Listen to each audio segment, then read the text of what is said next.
of them is for programmatic SEO. So the reason that we want to try programmatic SEO is that now we can use AI to generate lots and lots of content for us.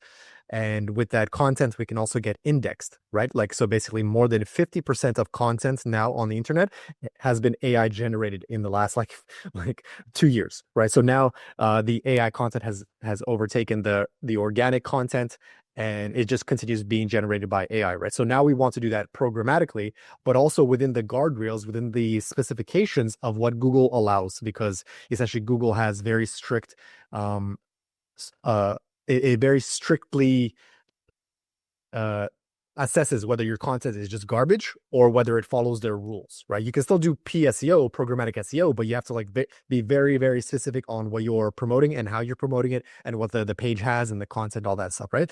The second thing that I'm going to show is how to basically scrape YouTube.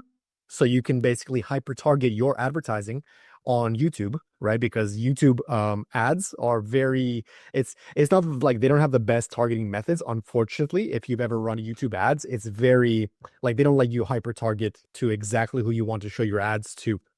Unfortunately, right? If you're ever done YouTube, and I'll explain why when we get there. And the third thing is a chatbot, right? So nowadays, we can basically use AI and chat with the AI like all the time nowadays. Myself, and I'm sure all of you guys as well, are chatting with ChatGPT, with Claude, with Gemini for your answers, right? So why don't we leverage the AI to basically answer questions from someone landing on your sales page, and then obviously have the chatbot try to close them as well, right? And that's like the basic concept. So instead of just Claude and Gemini answering your questions, at the same time is trying to sell you something too, the chatbot itself. And in this case, it would be for them to make a phone call to get onto like pest control, buy that ClickBank offer, whatever the hell it is, right? So these are the three things I'm going to present for you guys today. And then if we have any Q&As, I'm going to try to make this as simple as possible because obviously it's a lot of technical stuff, right? But for the most part, as high level overview and understanding why we want to try to implement these strategies, right? So let me go ahead and show my screen. And the first thing we're going to do is programmatic SEO. Okay, so as you can see, hassle-free quote, zero obligations, pest control in Arcadia, Phoenix. Now, this page has been programmatically generated for a select few neighborhoods within the city of Phoenix. Now, the most important thing here is that we have unique data, like very, very unique data that isn't like copy and pasted on every single page. So for example, if we so I'll go over the landing page just to explain to you what you're looking at. And then essentially we're going to go into the difference between this page and then another page, another page, another page, right? So what we can see here is we have the neighborhood within the city of Phoenix. Now, if you guys are not from the US, then this Arcadia is within a city in the US called Phoenix, and we're targeting it on the neighborhood level, right? So like Delhi has its own neighborhoods as well. Mumbai has its own neighborhoods as well. In this case, Arcadia is a neighborhood within the city of Phoenix. And then we used various Google tools to understand how many providers there are for pest control in that market. And then we have the average rating and the rating range.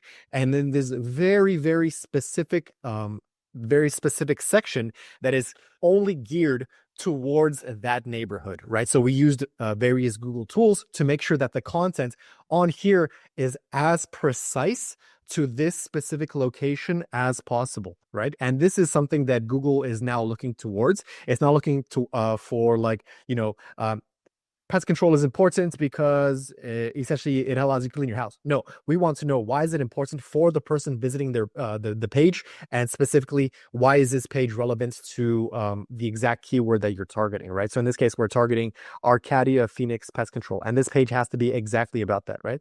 So we're going to continue going down. Once again, everything on this page has been generated specifically for this neighborhood. Now, this part should be a little bit more hyper-targeted. Unfortunately, it's not.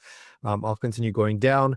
We should technically be seeing lots of mentions of Arcadia in our text, right? So Arcadia, everything here should be specifically geared towards Arcadia. Okay, so these questions, frequently asked questions, are questions that the AI generated for people that would be probably from that neighborhood, right? So in Arcadia, they obviously have lots of scorpions.